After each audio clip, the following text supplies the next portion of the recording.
Live from Columbia, this is Sports Talk on the South Carolina Radio Network. Be a part of tonight's show. Call us at 800-956-7266 or email talkback@sportstalksc.com.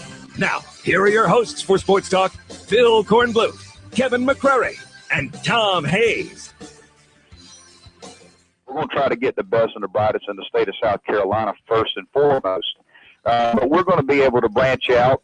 When you talk to a kid from California or the Northeast or Texas or Florida or Ohio, Indiana, and you talk to them about Clemson, they know who Clemson is. And good evening, everyone. Welcome back into Sports Talk, South Carolina Radio Network, here on another toasty June afternoon in the Palmetto State, as we come to you from our cool, comfortable studios on Main Street in downtown Columbia. Good to have the entire Sports Talk family together. Phil Kornbluth, Kevin McCrary, Professor Tom Hayes, the estate man Graham Pope, once again behind the bulletproof glass. And we have with us as well Barry Larkin Belton Honeypath. That's how I remember his name. His actual name is Larkin Belton. Right, but I remember his name by Barry Larkin Belton Honeypath. But do you really have to say all that out loud? I do have to say that. Any hyphens in there? Yeah. It's just my way of remembering his name. How long has he been with us? He hasn't been here long enough for you to know his name. No, Yes. He hasn't been here long enough for me to. Good point, Pope. He have has the name been here long enough for you to remember. Most of our interns don't last long enough for me to remember their names, so that's a bonus on his part. Well, hope everybody's had a great day. And coming up tonight here on Sports Talk, at the bottom of the hour, Coastal Carolina basketball coach Cliff Ellis will join us. He not only is Coastal Carolina basketball coach Cliff Ellis, he's also going to be international ambassador, Cliff Ellis, because he's taking his team to Cuba. In August for a series of games against the Cuban national team. They will be the first, if I remember this correctly, they'll be the first sports team from the United States to play in Cuba since the restrictions were eased. How many months ago that was. So he'll be joining us here at the bottom of the hour to talk about that trip. Can we put in our request for Cuban cigars for him to bring back? No, they can't bring those back. You can't bring Cubans back yet? No, I don't think so. We'll Thanks see. a lot. Well, Obama. you can if you know where to hide them. Oh, you want him to smuggle contraband back? I'm just saying there's ways to get them back. So we'll ask him his plans about bringing that kind of stuff back. Yeah, but where you hide them, do I want them after you hit them?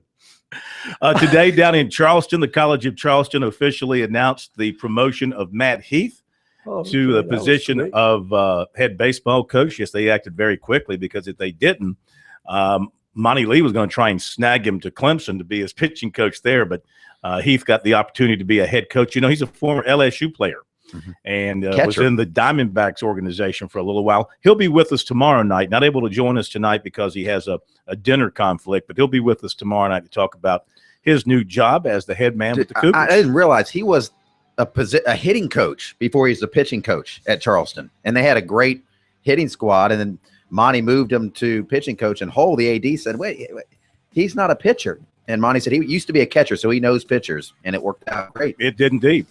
800-956-7266 if you want to jump on the phone lines here early on here on Sports Talk. Back in a moment.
Phone number on Sports Talk, 800-956-7266. What is on your mind? Email talkback@sportstalksc.com. On Twitter @sportstalksc. Twitter feed has been red hot again today.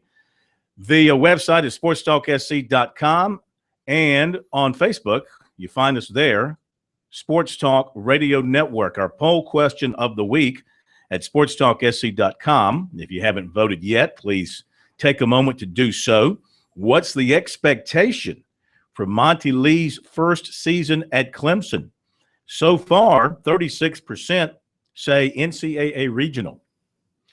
And you know what? 36% say a winning season as a minimum. Well, that should be higher. They're going to have a winning season. 15% say super regional. 9% say College World Series. That's got to scare Monty that 10% of the fans think they should be in Omaha next year. And 4% say just win the USC series. Wow. That's Did a they given. just give up?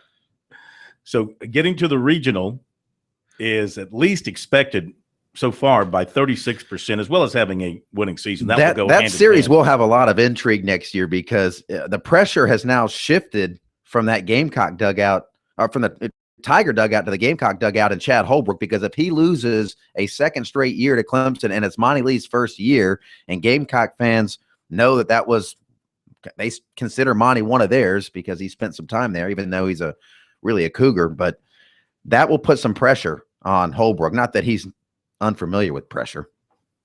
Yeah, you're right. I think that there's pressure on both of these coaches. But more on Holbrook next year in that series, I would say. Well, I'd say that I think there's pressure on Chad for the series and for the season, because in 3 years, you know, they have gone from being on the verge of the World Series to losing a regional at home to not making the tournament. So people obviously feel like it ain't moving in the right direction in 3 years. So he needs to rebound and have a good regular season to host a regional.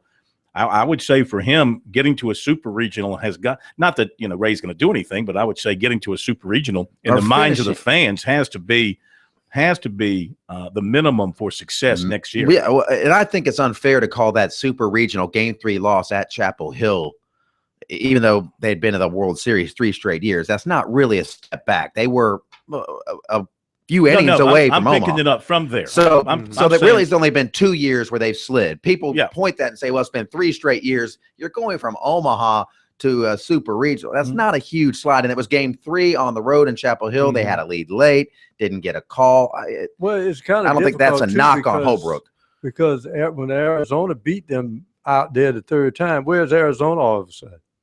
Yeah, they so they fell off the face of the earth as far as that's concerned. But it is interesting. I think probably the beginning of the season for both of these teams are going to be interesting to see how the fans stick in there, because as we said before, I was surprised last night, but as we said before, you know, we stuck a fork in Virginia a long time ago, and then suddenly here they are still playing. Vandy took it to him last night. They great did. pitching That was performance by great Carson pitching. Fulmer, and they win 5-1, and now they are a win away from repeating as the national champion. The reason I picked Virginia is the fact that I think my way of thinking is they came out of nowhere. But really, my thinking is the ACC has to break this jinx at some point. What is it, 60 years now? Yeah, I mean, going back into the 1955. Somewhere in the mid-50s. Wake Forest. Somewhere in the mid-50s. All right, couple of notes to pass along to you on this Tuesday afternoon. And let's see, what's important here. Lou Holtz's house in Orlando hit by lightning. It's not a house, it's a mansion. 11,000 square feet. I was about to say, that is not a house. Well, to him, it's a home. To us, it's a mansion. How many rooms has he not been in that house? I don't know. A lot of them that now. He's not going to be in. He does a lot of entertaining. It was a 2-alarm fire Sunday night. More than 60 Orlando firefighters, 26 fire vehicles responded at 2:42 at Lake Nona Golf and Country Club. That's near Medical City in Orlando, and took them about an hour to control the fire. It was extinguished at about 6 in the morning. 2 firefighters suffered minor injuries. I do not believe the Holtzes were at home. I don't think so. He was not injured. He's 78 now. Is he really? Those scoring at home. Yeah. So sorry to hear that for Lou, and hopefully everything is okay. And of course, I'm sure they've got insurance, and he's got other homes that he can reside in while this one is repaired. Yeah. Well, who's he shacking up with there in Orlando? Who's putting him up? What do you mean by shacking up? Like that could be misconstrued. No, Disney World. Yeah, maybe Disney World Hotel to put him up. What else? ESPN. Little something here on South Carolina from one of their writers, Gary Ostendorf. And he writes about the success that Steve Spurrier has had at South Carolina. That's the lead up but. And his but is all good things must come to an end. And he writes that like it or not, every good run is eventually followed by a bad run. It happens to everybody. Successful stretches don't last forever, blah, blah, blah. And South Carolina might be coming to an end soon as far as their success, he says. Gamecocks followed 3 straight 11-win seasons with a 7-6. The defense was atrocious. Spurrier just turned 70. He keeps promising recruits he's going to be there for the long haul, but how much longer will that be? 2 years, 3 years? That uncertainty has had a negative impact on the program's recruiting efforts. The Gamecocks are still putting together top 25 classes every year, but their overall class ranking per ESPN has dipped every year since 2011. On the field, there's the possibility that South Carolina bounces back from last year's mediocre season. He went out and hired John Hoke to fix the defense, and as long as Spurrier is there, the Gamecocks are going to rack up yards and put points on the board. But they're still considered a long shot to win the East. Most have them picked behind Georgia, Missouri, Tennessee, even Florida. Now, the bowl game is likely, but Spurrier isn't hanging around to win a bowl game. He wants to win the SEC. If his team finishes 6-6 again, the end might come sooner than we think. This isn't a young team either. Of the 22 starters, 17 are upperclassmen.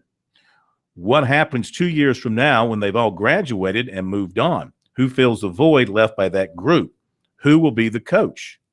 There's a lot of uncertainty surrounding South Carolina right now. That's never good for the future of a program. This was written under the headline of program in decline in the SEC. Which program in the SEC is in decline? And he's citing South Carolina as the one in that category. So we'll see. Everything he's saying there, I mean, you can't argue with the facts. The facts are the facts. Vandy looks like the team to meet is in decline. They've been to be in decline. Oh, free fall. Well, I mean, you have to reach a certain level of consistency at a high level. They've been playing pretty well those last 2 years under James Franklin. But you know, it's interesting. Is 1 year though a decline or a bump in the road? No, it's interesting. I think it's the pendulum of justice swing, because when South Carolina was up here at number 4, nobody suddenly at the end of the season, those games they squeaked by. Nobody said anything. Well, the pendulum swung, and there were 4 games they led in the fourth quarter last year. Mm-hmm. And things just did not turn their way. And, of course, the defense, as he said, was atrocious. But as I said before, I think that defense had talent, but it was paralysis by analysis with too much confusion of who should be where. That can confuse anybody. They had some talent. I think there was a pretty significant drop-off up front talent-wise from what they had in 2013. Anytime you lose a Cloudy, that's going to be a drop-off. I think it's going to be improving with the group coming in this year. I think size-wise, and I think in terms of more bodies and depth on the defensive line, I think they're going to be a lot more improved compared to last year. And I look for the defense to be generally improved overall. I think the addition of Isaiah Johnson in the secondary is going to help immensely too. They're going to be vastly improved on defense. Yeah, so I don't think that South Carolina will continue to backstep, as this writer is indicating. I mean, I think they're going to bounce back and be in a position to be a 9 or 10 win team. The offense, if the offense can do it.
By the way, Steve Spurrier did chime in today on the Confederate flag issue, tweeting out that the USC football program fully supports what's going on with what Governor Haley had to say and what the legislature is taking up and talking about. Of course, this is something that he put on the record back in 2007, but just following in line with other folks in the last 24 hours, he tweeted it out today that from wherever he is, I'm not even sure he's in town, he tweeted out that he is fully in support of what is going on. Probably on the 18th green somewhere. Well, I guess that carried out because that was after game day had been the last time they were on the fairgrounds, and the guy with Confederate flag behind the set. That's 2007. Yeah. And he said that in a post-game news conference and was hammered publicly.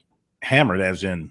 No. Oh, you mean ridiculed? No, let's not go. We're going down that path now. I mean, he was hammered by people. Well, you talked about Lou Holtz shacking up with somebody. Now you're talking about I think you just have your mind in places where my mind your is words, not mine. I know they're my words, but the way you interpret these words is what I'm not understanding. Perception is reality, my friend. Your perception is not reality. NASCAR has voiced its support for removal of the flag. Quoting here, NASCAR supports the position that South Carolina Governor Nikki Haley took on the Confederate flag on Monday. This is a statement from the governing body. Continuing the quote, as our industry works collectively to ensure that all fans are welcome at our races, NASCAR will continue our long-standing policy to disallow the use of the Confederate flag symbol in any official NASCAR capacity. While NASCAR acknowledges that freedom of expression is an inherent right of all citizens, we will continue to strive for an inclusive environment at our events. As we continue to mourn the tragic loss of life last week in Charleston, we join our nation's embrace of those impacted. Meantime, the company that owns the Darlington Raceway, ISC, issued a statement as well. Quote, we join NASCAR in support of South Carolina Governor Nikki Haley's position on the Confederate flag. ISC strives to ensure all fans are welcome to enjoy our events and maintains an inclusive environment at our facilities nationwide. ISC will continue our long-standing practice to prohibit the sale of Confederate flag material on our property. Chip Wild will be joining us, as he normally does on Tuesday nights at 7:30, the president of Darlington, and he will not discuss this issue, we are told. He'll only repeat the statement that ISC has put out. So it's not going to be a case where we're going to be able to Q&A him about this. So don't expect that, but we'll certainly broach the subject with him when he joins us at 7:30. Well, I mean, I didn't realize that they had banned it. I mean, just a natural person would think, wow, if the Confederate flag has lost NASCAR, then they've lost everybody. You definitely are going to see Confederate flags in any infield and around any NASCAR track pre-race. Usually you see, but they're not; those aren't licensed on any. What do you see on any typical NASCAR fan's flagpole? What do you see first? Probably number 3. Yeah, and then probably the Confederate who actually flag. Spoke out against the Confederate flag before his death. I saw a story about that. Is that right, Senior? Yeah. All right, we'll be right back. Don't go away.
And we're back. It is Sports Talk, South Carolina Radio Network, here on a Tuesday. Good to have you with us. Phil Kornblut, Professor Tom Hayes, K-Mac Kevin McCrary, all at your service. Take some phone calls coming up in a little bit, get to recruiting as well. But right now, we welcome into Sports Talk Coastal Carolina basketball coach Cliff Ellis. He is taking his team to Cuba in August to help break the ice in the relations between the United States and Cuba. Coach, how you doing?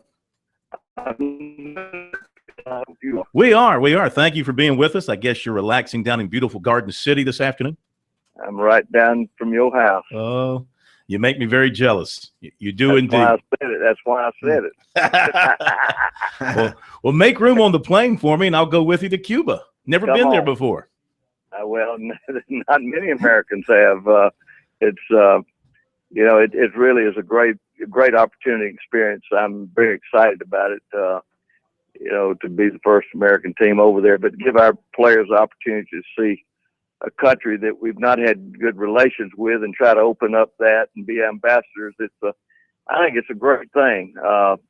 My father went to Cuba in the 50s when Batista was the head of Cuba, and he really enjoyed it. So that's the only memory that I have of it, of the 50s and when times were good. And there's been some tough times in the 60s, but at the same point in time, we seem to be mending the fences, and that's what we need to do with every country that we can. And we're going over there to play some basketball and get ready and prepare the Cuban national team. We'll play them 3 times, and so we're playing the best out of Cuba. So we're really excited about it. Yeah. How did this come about? I mean, why Coastal Carolina to be the first to go to Cuba? Well, we got a call after the NCAA tournament from Sports Tours. They're probably one of the premier groups as far as international basketball that sets up games and teams all over the country. When I was at Auburn and Clemson, Lee Frederick is the guy that we went through, and he had seen us play, and he had thought that the way in our style played, he said, you would fit. He said it would be a great mix with you in Cuba. Would you like to come over and be the first American team? And I said, we'd be honored. And so it really is a tribute to our brand. I think the last 4 or 5 years of basketball has helped us with regards to improving our brand and to be able to go, we're going to get a lot of national publicity out of this. So it's good for our brand, but it's good for the university. And I'm just excited that they've asked us. And I think it goes back to relationships from in the past, and at the same time with the success that our basketball program has had. Mm-hmm. I hope you're going to bring some of your music to share with the people. I don't know if they'd understand. I don't know if they'd understand it. International incident. That's right. That's right. We'll share it if they can understand it. I can tell you that. But Cuba's not far from the Bahamas and places where reggae and things like that. But to be honest with you, I don't know. I don't know. The only thing that I can recall about that I know about Cuba is Desi Arnaz from I Love Lucy. And, he was a good dancer, singer. It was the mambo and all that stuff. Of course, I'm going to lose a lot of the young generation, but at least I can recall it. And but anyway, I think it's a great thing. And Cuba is trying to open up the political boundaries and make it comfortable for Americans to come. And, I'm just excited about seeing it. And we've been told they're really going to stretch their arms out to us. And we're not only going to play games, we're going to do, I'm going to do some clinics with them, and our teams will actually practice with each other, going over different things. So it's really a unique thing, a unique thing. You might find some recruits over there, you think? Hey, well, you never know. I mean, I don't know. It's one of those things that you don't know, but I would certainly think it opens up the boundaries. I think that we will make a mark, and I think Coastal Carolina will certainly register with the Cuban group. I know that they have tremendous baseball players. I don't know a lot about the basketball end of it. I'll find that out. This is going to be an education for me. Mm-hmm. So yeah. You'll get a chance to practice some before you go over, and then of course practice there and play the game. So how do you benefit for the upcoming season from all this extra work? Well, I think it gives you an opportunity to play some of the guys that haven't, some of the new guys and some of the guys that haven't gotten to play much.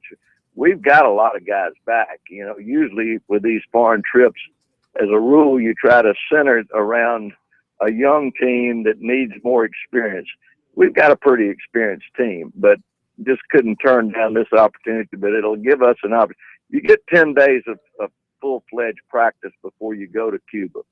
And you can mix that up any way that you want to. We've got a recruiting period in July, which not only us, but all schools throughout the country will be out hitting the trails in July. So, you know, that's going to keep us going to a certain degree. At the same time, I want our summertime. I don't want to burn our players out. I want it to be fun. I want it to be relaxed.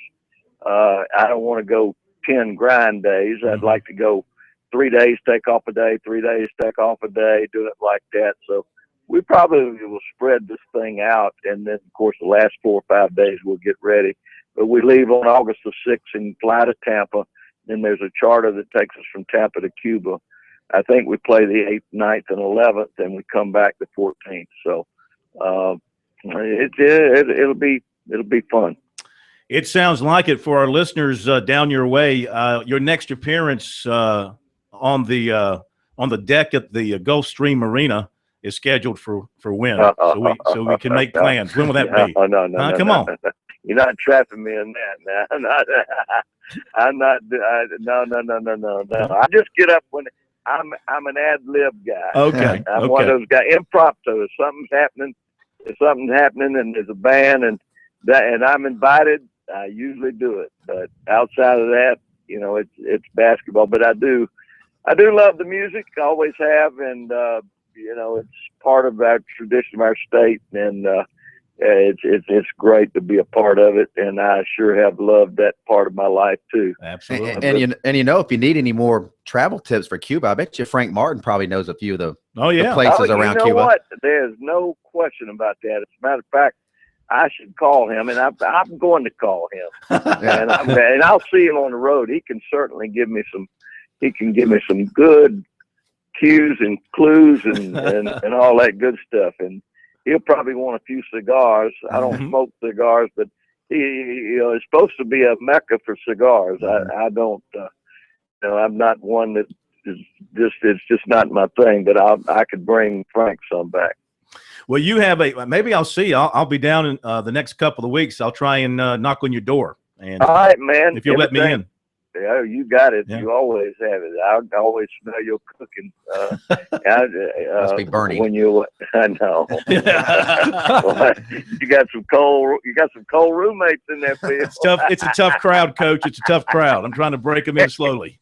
There you go. All right. Listen, thank you so much, and we'll see you down there. Okay. All right, absolutely. Thank you, buddy. Take care. Bye-bye. That's my neighbor at the beach, Cliff Ellis, about 6 houses down from me.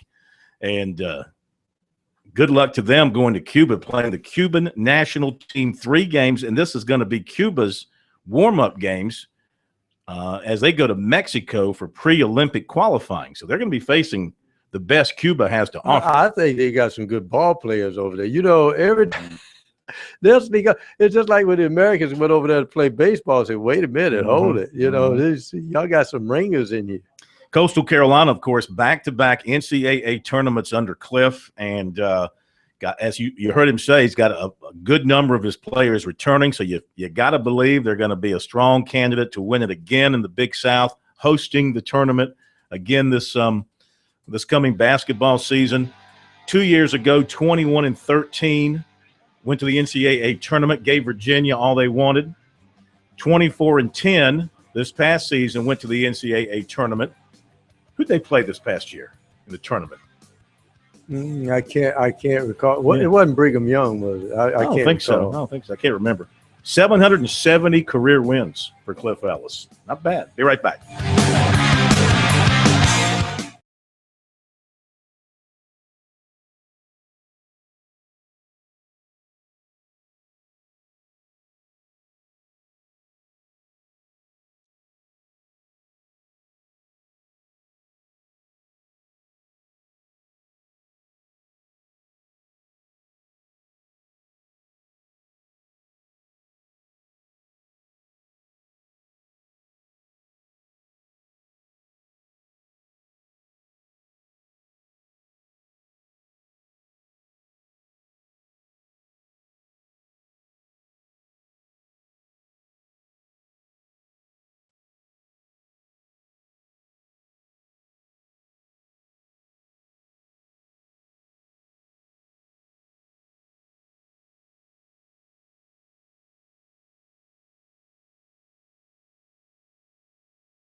All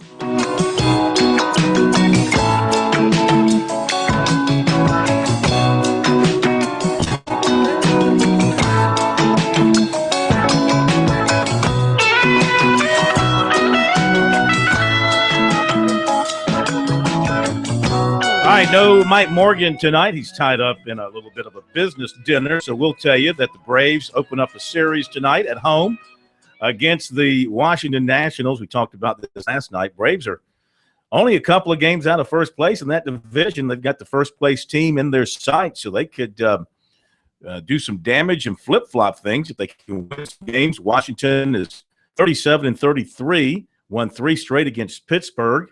And, of course, got great pitching in that series. No hitter in that series against Pittsburgh. Only gave up 3 runs and 14 hits. Max Scherzer had the no-hitter on Saturday. And they'll throw Steven Strasburg at the Braves tonight against Alex Wood. Wood in his last 3 starts is 0-2 with a 4.15 ERA. Strasburg 1-1 with an 8.38 ERA in his last 3 starts. Braves are 35-35, but coming off a home sweep of the Mets, and they've got a chance for a 4-game winning streak, which would be their best since starting at 5-0. That seems like so long ago when the Braves were 5-0. We were just wondering if they were ever going to lose. Well, that's before the bullpen imploded. By the way, they are in Washington. Yeah, tonight, and of course it's raining. Right, the game's not going to start at 7. Yeah, and Freddie Freeman, of course, is on the 15-day DL. Dated back to Friday because his wrist. So it'll either be Kelly Johnson or Chris Johnson playing first base. Yeah, he missed, has missed the last 4 games, bruised left wrist, and 15-day DL on Monday, retroactive to Thursday. So there you go with that. Did I say they were in Atlanta? Yeah, you said at home. You've been saying they were in Atlanta the past 2 nights. It's hard to correct you. I said the last 2 nights they're going to play in Atlanta? Okay, they're playing in Washington then at Nationals Park. Yeah. All right, so there you go with the Braves and the Nationals tonight. 7:05 is a scheduled first pitch, but you said it is raining? It is. In Washington It's going to be delayed. No start time has been announced. Okay. 800-956-7266, our phone number here on Sports Talk. A couple of other items to pass along to you. The funeral arrangements for Wofford basketball player Jeremiah Tate announced today. The rising junior at Wofford died of a drowning accident early Monday morning at Lake Wiley near Charlotte. His funeral will take place Sunday at 2 o'clock, Bible Way Church of Atlas Road. That's in Columbia, 2440 Atlas Road in Columbia. Las Vegas has put out the odds on Deshaun Watson winning the Heisman Trophy. What do you think it is? 15-1. Hey, pretty close. 14-1. Oh, okay. Those are pretty good odds 14-1 odds for a guy that has not played a complete season. Now the big question for him is, according to this, is his health is the big question mark. But they cite his numbers and the weapons around him on the outside. Yeah. And you think about some of the competition for the Heisman Trophy, such as he's at the same odds as Braxton Miller and Cardale Jones. Obviously, one of those is not going to have a chance to really factor into it. So anyway, that's not bad odds to start the season. Speaking of Vegas, we talked about this off the air. Yes. We didn't talk about it on the air. The over-under coming out of Vegas for South Carolina and Clemson released today. Clemson, the over-under 9. South Carolina 6.5. Yeah. Total wins. I can live with the 9 for Clemson. I think that's a very conservative view. I think really you look at this Clemson team, I think they've got a chance to – right now, would you say that they're going to be an underdog in any game, maybe Florida State? They get Florida State at home. It'll be interesting to see that game at Louisville on a Thursday night. It's early enough in the season where they might be a toss-up game, a pick-em type game. They could be a 1 or 2 point underdog. I would think they would be favored against Florida State if they were playing this Saturday at home against the Noles. We'll see what happens. The Tigers have a chance, and no disrespect to their first 2 opponents, Wofford and Appalachian State, but I mean they're going to outman those 2 programs tremendously, and they've got a chance there to kind of iron out a few things, especially on the defensive side, work in what they can really do if they get a chance. And their offense is going to probably have no trouble against those two teams scoring points, and they're going to have a chance, I would think, to work in a bunch of the younger guys that they've got to get a look at early under fire to see who they have. So when they play Louisville in Game 3, Brent Venables can know who he can turn to, who he can rest, and who he can afford to put in critical situations to give a guy a break. Some of the young guys are going to have to play as second teamers because that's what they're going to have to depend on quite a bit. Guys who were redshirted last year and guys coming in to the freshman class like Christian Wilkins. I would expect true freshman just arriving on campus for summer school. I got to believe with his credentials and his size, he's going to have a chance to play somewhere on that defensive line early on. Maybe Austin Bryan as well at defensive end because you're so thin in numbers at defensive end. He's another young guy that's going to perhaps get a chance very quickly. We'll be right back.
All right, to recruiting we go here on a Tuesday night here on Sports Talk.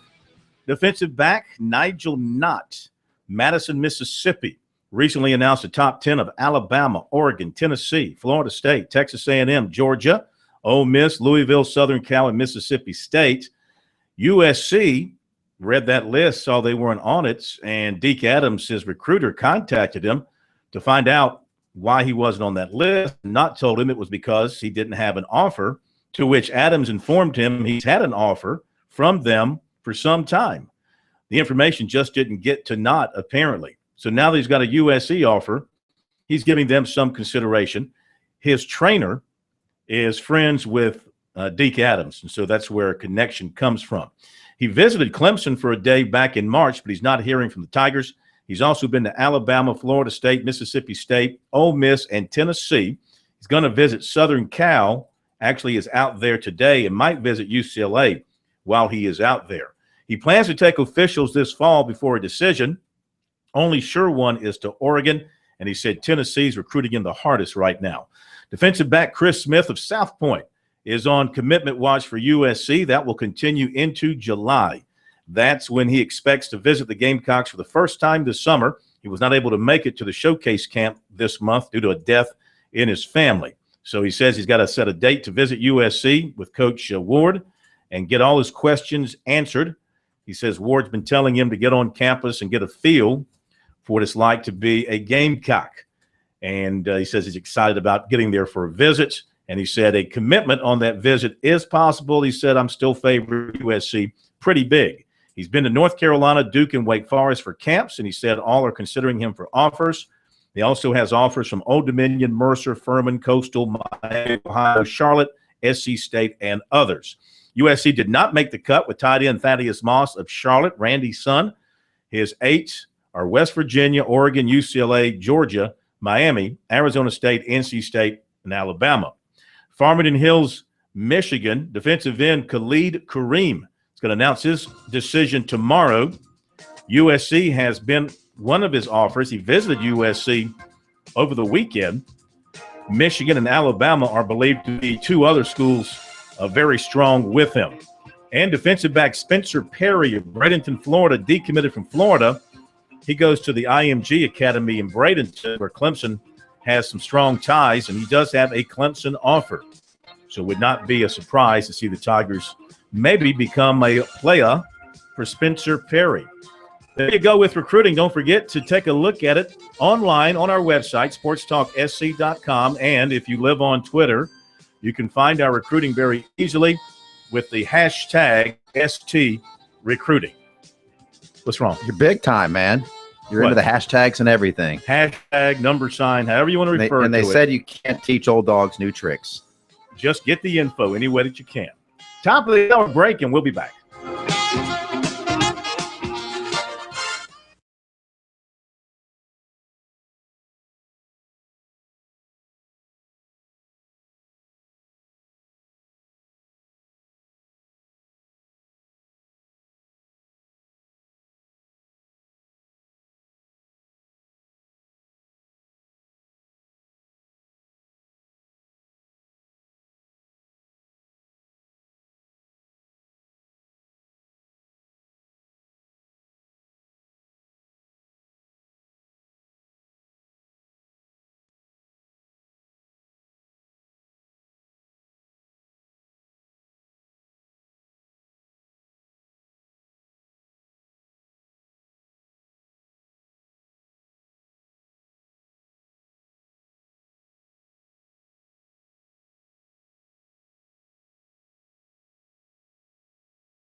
Live from Columbia, this is Sports Talk on the South Carolina Radio Network. Be a part of tonight's show. Call us at 800-956-7266 or email talkback@sportstalksc.com. Now, here are your hosts for Sports Talk, Phil Kornbluth, Kevin McCrary, and Tom Hayes.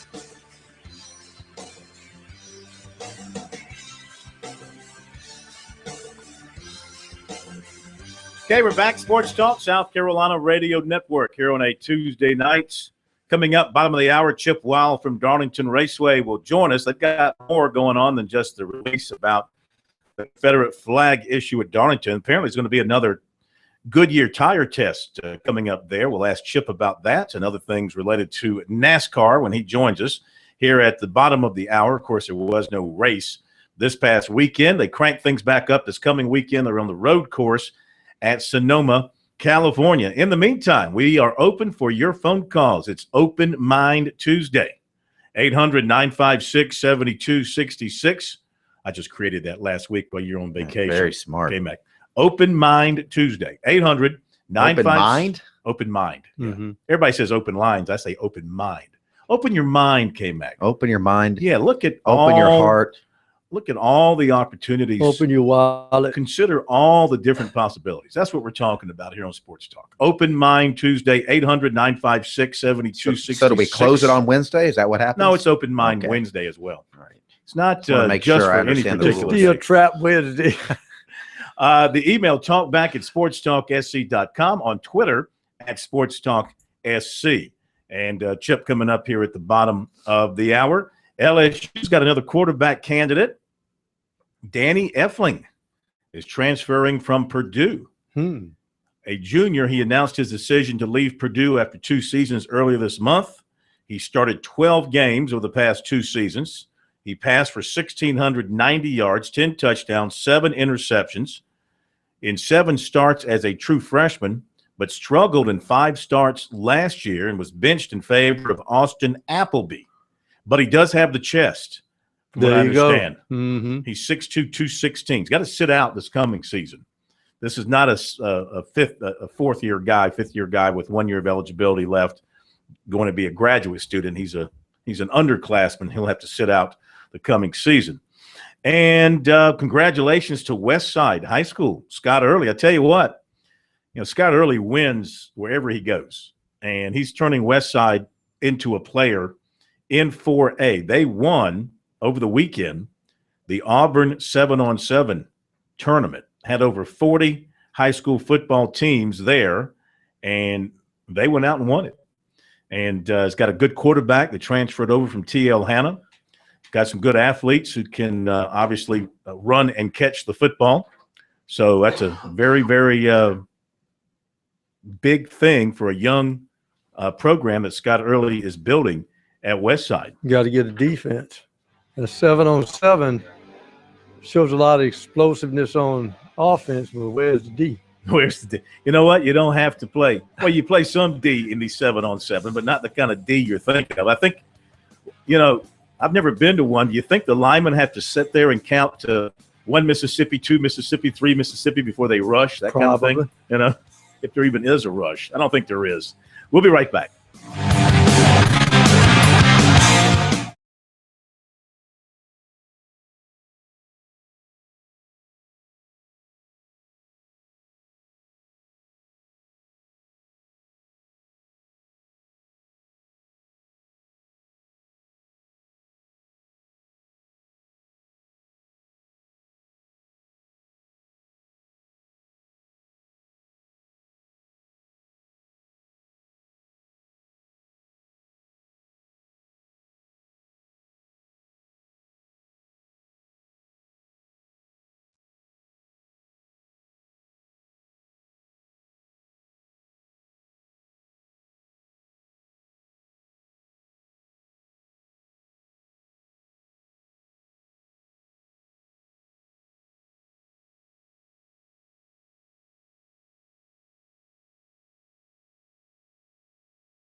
And we're back. Sports Talk, 800-956-7266.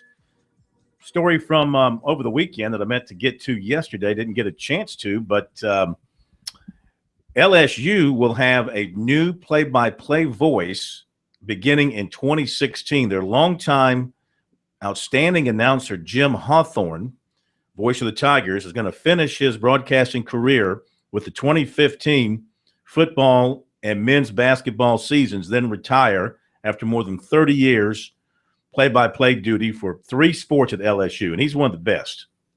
His replacement is a young man named Chris Blair, who is from South Carolina, who we know here at our network for doing work for us in high school football over the years. He made many a call to the old Friday night scoreboard show. Yes, he did. From the Greenwood area, was in radio in the Greenwood area. Most recently, he has been the play-by-play announcer at Georgia Southern, the voice of the Eagles for Georgia Southern.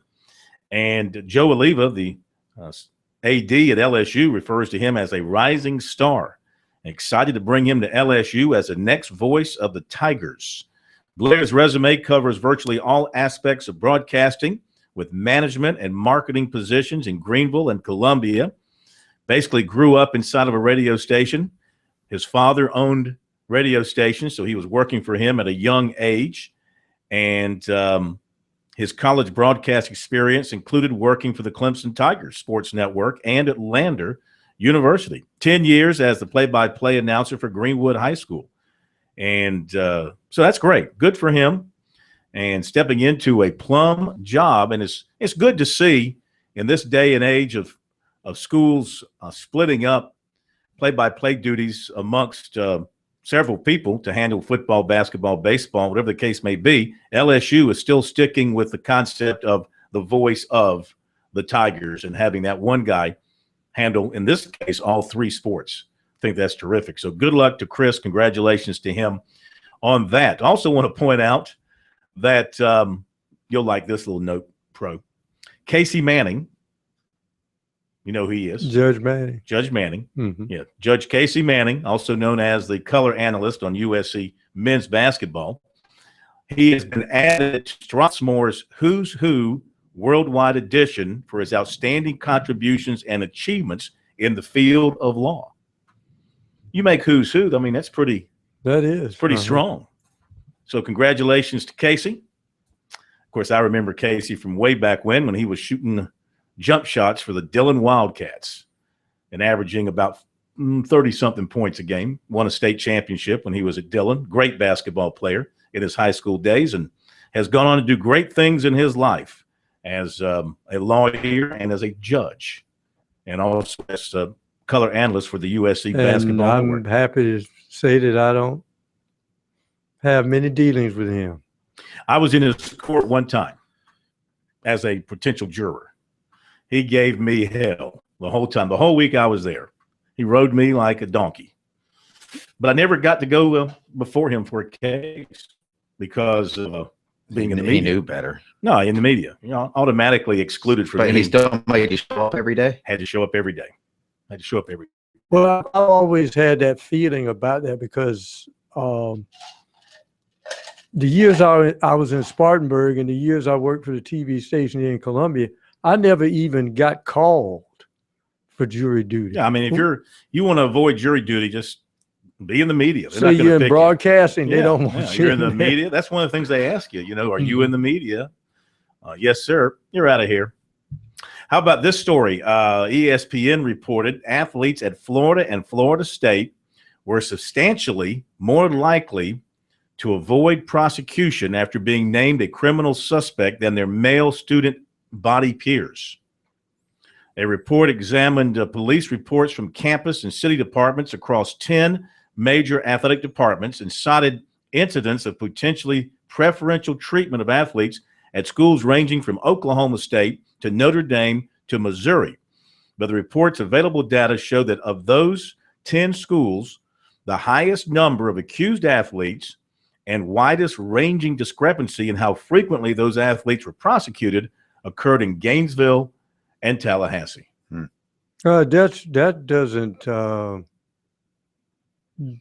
really doesn't freak me out that much because here's the first thing. Anything happens to you, what do? Call coach. What is the first thing a student does? He doesn't want to call home and may not. He may stay that night in jail or whatever, unless it's something very serious. Mm-hmm. And that's but calling coach, I mean, in this world today, and maybe 30, 40 years ago, that was sort of accepted practice, but not today. Well, what I'm saying is you call coach, and guess what?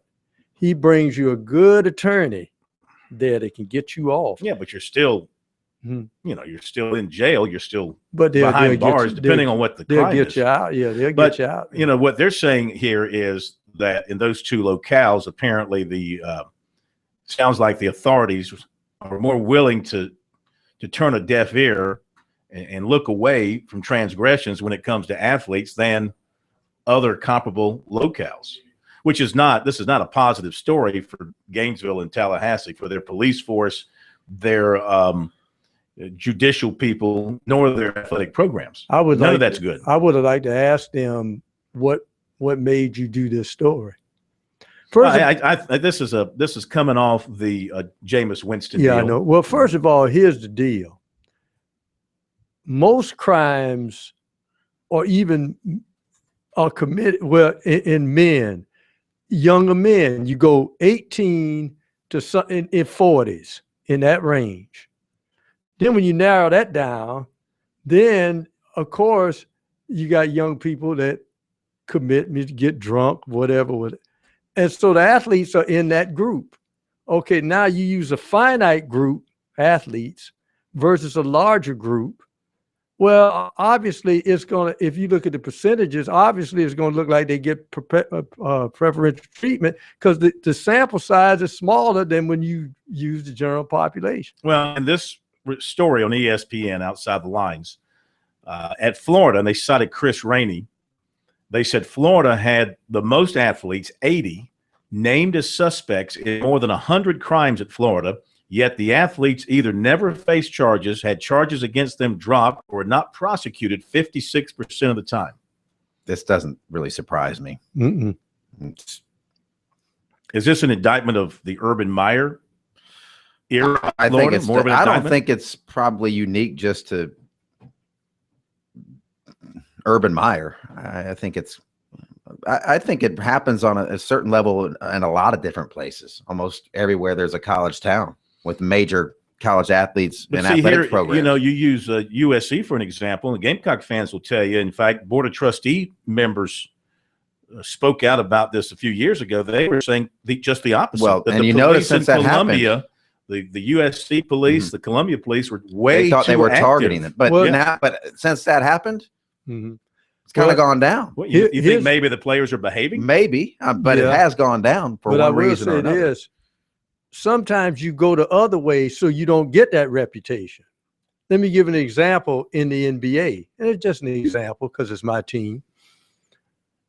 When Jack Madden, who's from Atlanta, used to officiate a Hawks game, there would be a ton of more calls against the Hawks than the other team because Jack Madden didn't want to see that he was giving the home team preferential treatment. Yeah. And so I think in Columbia, they say, well, look, we don't want a reputation of what Tallahassee and those other have, so we're going to go the other way. And then they went the other way. And every little thing. It's typical of Gamecock athletic history over all those years. Do everything you can to hamper your athletic department while everybody else is dancing around you. Florida State had the second highest number of athletes named in allegations, 66 men's basketball and football athletes. In 70% of those incidents, the athletes either never faced charges, had charges against them dropped, or were not prosecuted. By comparison, cases ended up without being prosecuted 50% of the time against among a sample of crimes involving college-age males in Tallahassee. So how many championships they got in Tallahassee and Florida? A bunch. We'll be back in a moment.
Back on Sports Talk coming up shortly. Chip Wild from Darlington will be with us. Looking forward to talking with him about NASCAR, the Confederate flag. Of course, he can't say a whole lot about that as far as just leaning on the statement issued by his company today.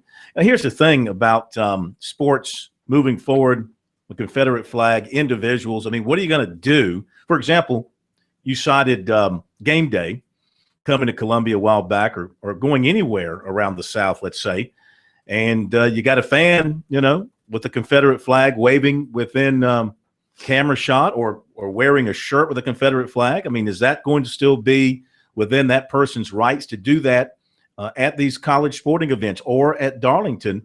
Can you wear the Confederate flag on your body? Can you have one flying from your vehicle, from your mobile home as you go? I would think you can, but here's the deal: if it's a sporting event or whatever, security, and you will stay out of camera shot. If it's game day, just like they do with signs that they deem offensive, they scoop those up. So no, and since 2007. I don't know that I've seen one. Maybe I have. I haven't seen one in a while. And I remember that thing. We talked about it on the show. I thought it was embarrassing as well. And then Spurrier followed up.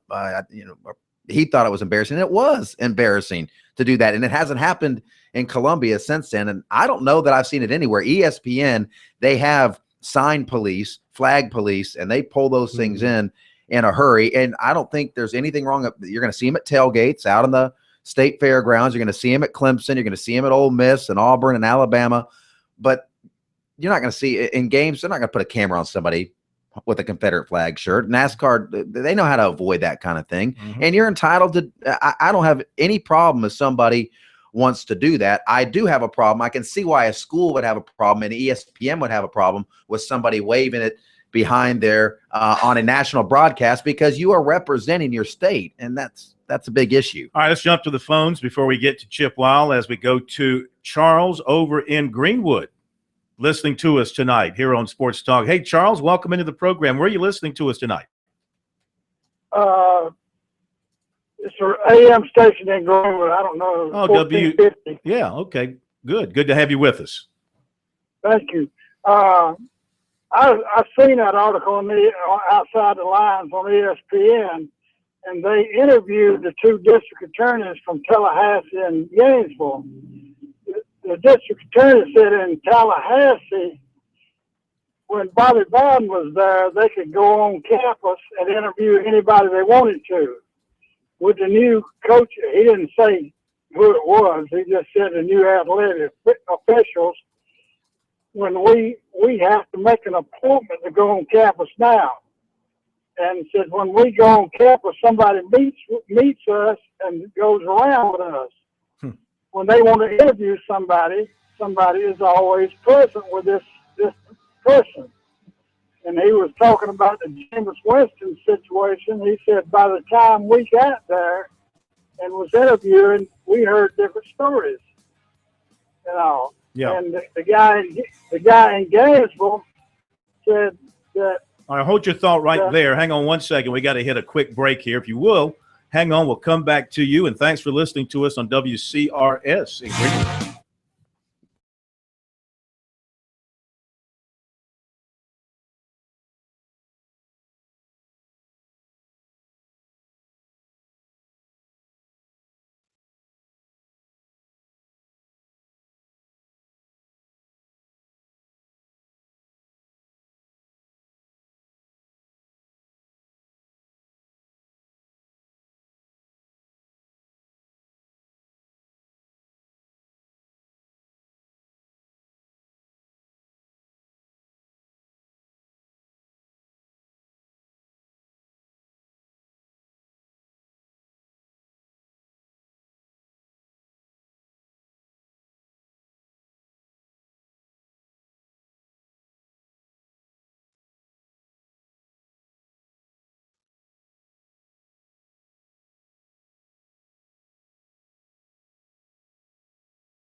Okay, we're back at Sports Talk, South Carolina Radio Network from Columbia. Charles, who was with us from Greenwood, he dropped during the break, but thank you for your phone call, Charles. And yeah, I hear what you're saying about following up on that report on ESPN and the way the police and the folks in those two locales, Gainesville and Tallahassee, are handling things. I mean, the data is what the data is, and you can draw your own conclusions as to why athletes in those two markets seem to get more of a break than the regular criminal in the student body at Florida State and Florida. All right, thanks for your phone call. It is time to welcome in from Darlington the president of the Raceway, Chip Wild. Chip, how you doing? Good, sir, and you? Good to talk to you. Good to have you back with us after a week away and a week off from racing. We go back to the hard work this weekend out in California on the road course. But, of course, before we get to that, NASCAR and ISC issued statements today related to the activity about the Confederate flag here in South Carolina. I know that we can't get into a question and answer thing with you. You've asked to avoid that, so that's fine. But what do you want to say based off of what ISC had to say in its statement that represents your facility as well? Yeah, I mean, we're supportive of the NASCAR and ISC statements, and that's really all I have to say. I really want to make sure that all our listeners know that our thoughts and prayers are with the Charleston families that lost their loved ones last Wednesday night. It's been out of that tragedy, if there's any good, it's to watch the folks of South Carolina rally together and take something so positive and evil and try to rally together to make something positive. So honored to be a South Carolinian today, but look forward to the racing at Sonoma this weekend. Absolutely. Now, did I see where you're going to have another a Goodyear test session at your place? Yeah, Goodyear's coming back next Tuesday with a couple of cars. I think they learned some things last week, and I've been in this business a long time. I've never seen them come back to a facility, but I think they understand how important the tire combination is going to be.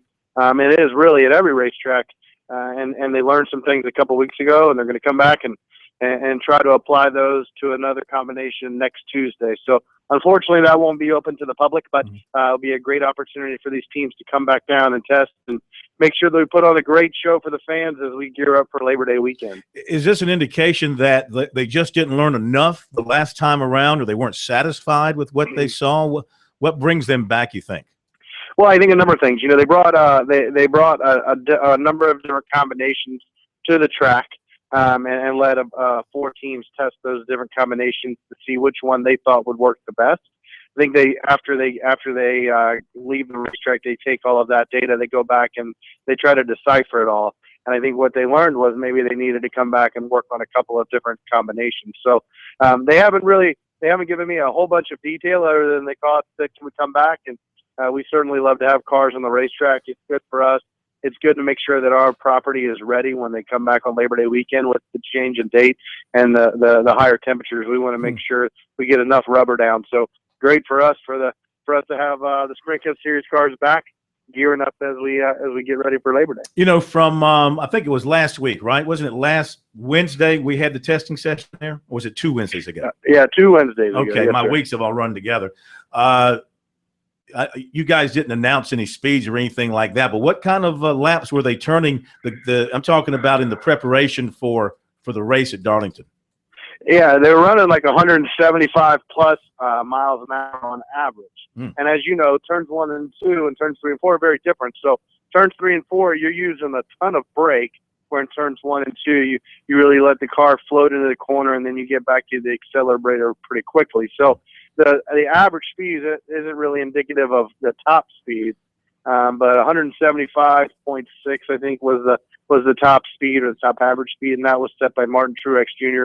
A lot of cars were very close to that, but that's really getting it around the racetrack. And I think as what we'll see is the night progresses during the Bojangles Southern 500, the speeds will increase because as the cooler temperatures set in, the cars tend to get faster with more grip. Mm-hmm. What were now I was there, but you had a chance to talk, I'm sure, one-on-one with the drivers and with the crews in the garage area. What were they saying about the surface and it's graying up and maybe getting a little little rougher out there, which I guess they like it rougher at Darlington.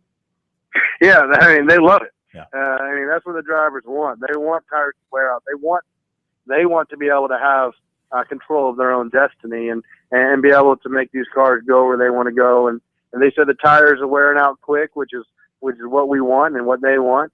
And they really like the different racing grooves. They still feel like you can go too wide into the corner. It looked like they changed the line a little bit where, you know, in the past they would run into turn one and then let the car foot up to the wall and ride the rim. They're still letting the car roll up to the wall, but about 3/4 of the way through turns 1 and 2, they're diving to the bottom and trying to get that early exit. So we'll see what happens, you know, when they run side by side. But so far so good. I think our first test with this new date and the track being hotter and slicker has been a success, and we'll continue to see how it progresses through the summer. But I feel really good about where we are. Now to the serious stuff. Do you or do you not approve of Dale Jr.'s fiance? Man, I tell you, Amy is a fantastic girl. I think she's really changed, not in a good way, changed Dale or settled Dale down.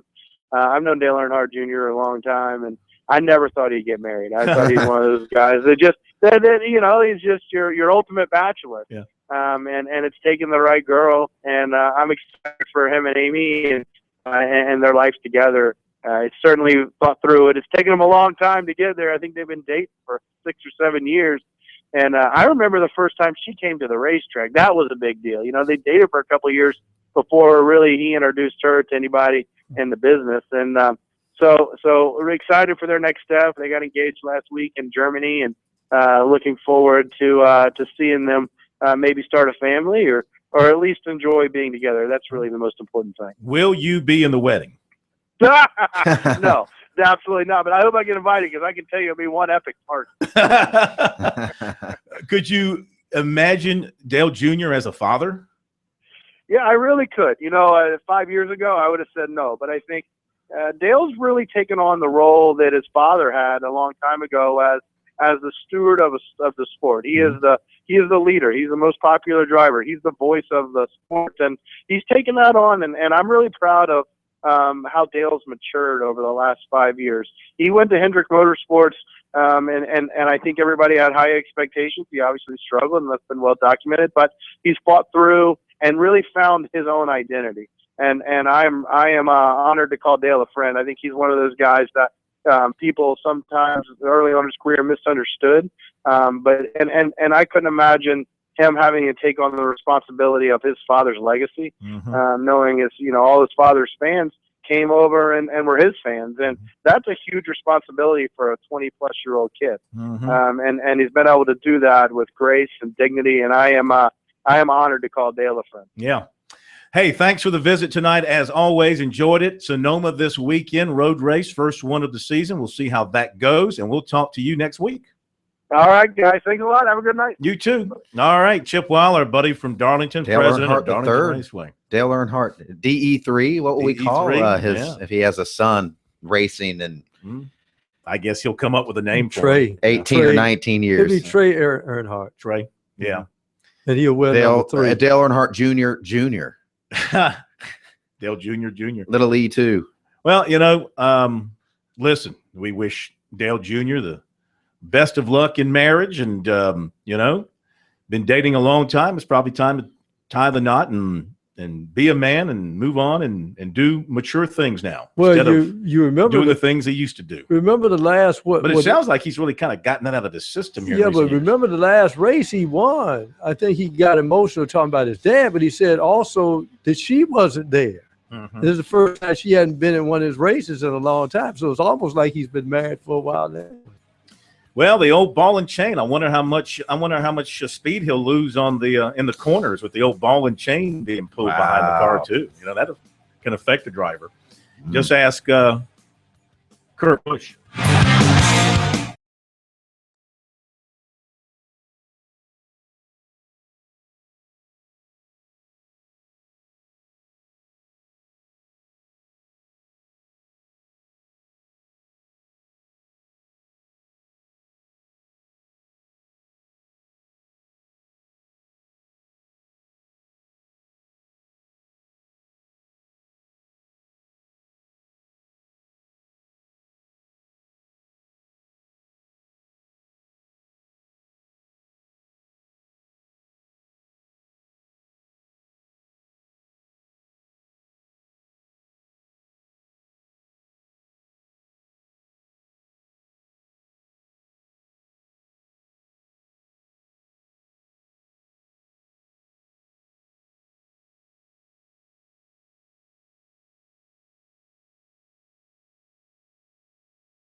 Okay, we're back. Sports Talk, South Carolina Radio Network from downtown Columbia. Good to have you with us here on this Tuesday night. If you want to jump on the line, lines are open for you.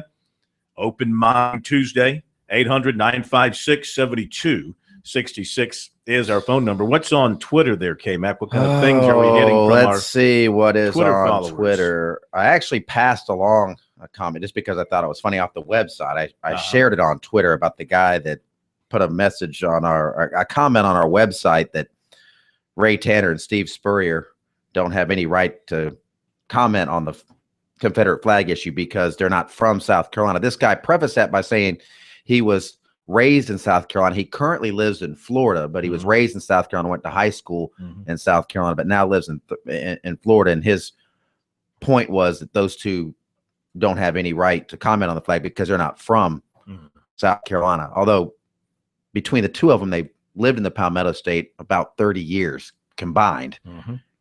How long do you have to live? They pay a bunch of taxes in South Carolina. So, yeah. And this guy actually, to the Twitter feed, Clay says they had probably paid more in state taxes combined than that guy will his whole life, which is, pretty true.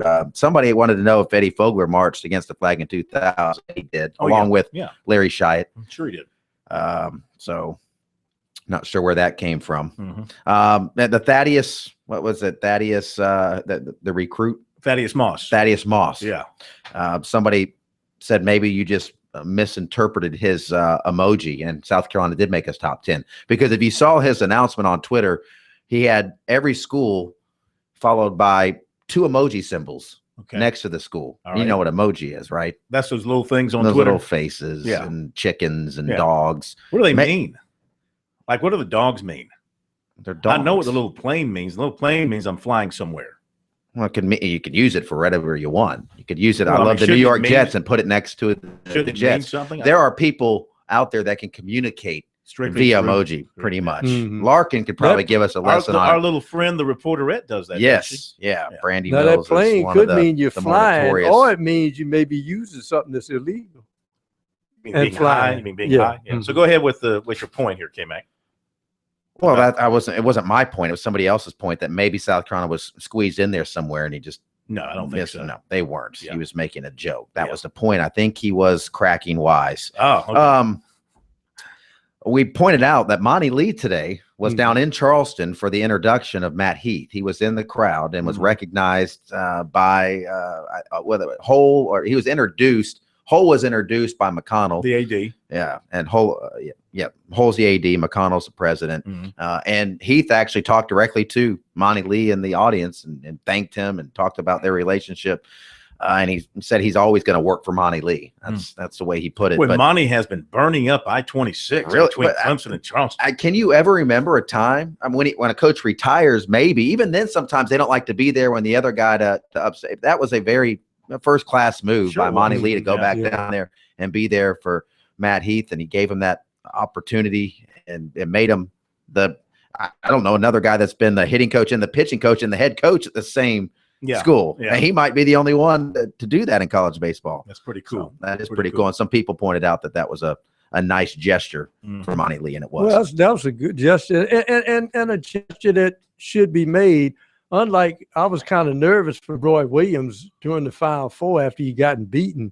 It set with the Kansas crowd. You know, he got some grief for that, and he actually not only did he sit with the Kansas crowd, he had a Jayhawk on his lapel. Right. That got some people upset. Speaking of Matt Heath, we'll have him with us tomorrow night on Sports Talk again. He was officially introduced today as the new baseball coach at the College of Charleston, and had a business a dinner engagement during the time we're on the air. Couldn't join us tonight. He'll be with us tomorrow night. Jack Leggett, a friend of mine, saw him in Atlanta at a hotel on Saturday. Was wondering, why he would be in Atlanta. He could have been there for the Braves game. I don't know. He's been on vacation with his wife since getting fired at Clemson. But I wonder, here's the thing you have to worry about for Jack, especially at his age. If you sit out a year and you don't get a job right away, people tend to forget about you. It gets harder to get back into it. I mean, look at Seth you don't Greenberg. Forget about Jack Leggett. Well, I mean, he's not Seth Greenberg. I'm just saying that it's going to be, I think the longer you're out of it, I think the harder it is to get back in it. He can sit out a year, be our Sports Talk college baseball analyst, and do what every other coach that's done the Sports Talk analyst role that wants to get back into coaching. They've all gotten back into coaching. Every one of that wanted to.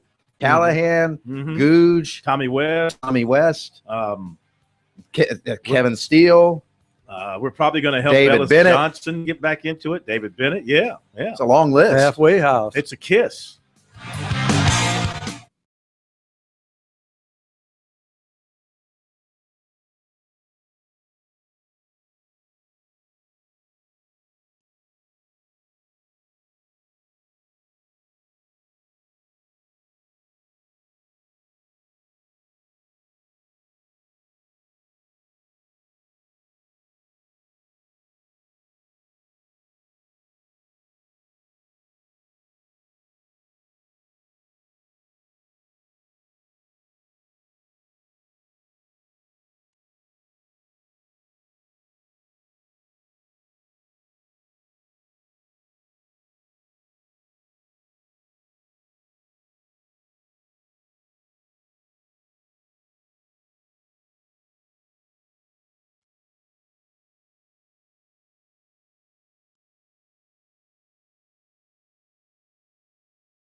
All right, a couple of minutes ago on the program here on a Tuesday night, an email into us from Frank about the Confederate flag debate. He wants to know what our view is on the debate. Well, I think all three of us have said over the years that the flag should come down.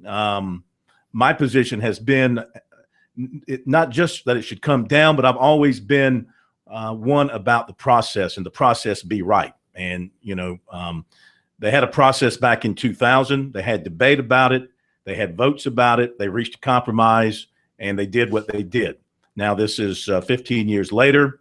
We had this tragedy in Charleston to re-spark the entire debate. And I think, I'm not going to say everybody, can't speak for everybody, but it sounds like a large vocal, maybe majority, can't say for sure, but a loud group out there has come together with great leadership starting at the top of the state and on through its ranks in various walks of life and almost every fabric of life here in our state, business, athletics, politics, whatever you want to look at, and they're all saying the same thing. So, from our standpoint, I think we've all said this too. I mean, I've made it pretty clear over the years that I thought it should come down. I didn't like it on the dome. I didn't like it where it was. It's not about disrespecting history. I love history. I love Civil War history, but that flag belongs where the rest of history belongs, and it represents too many bad things. And it's not going to fix everything, but you know what? I've talked to people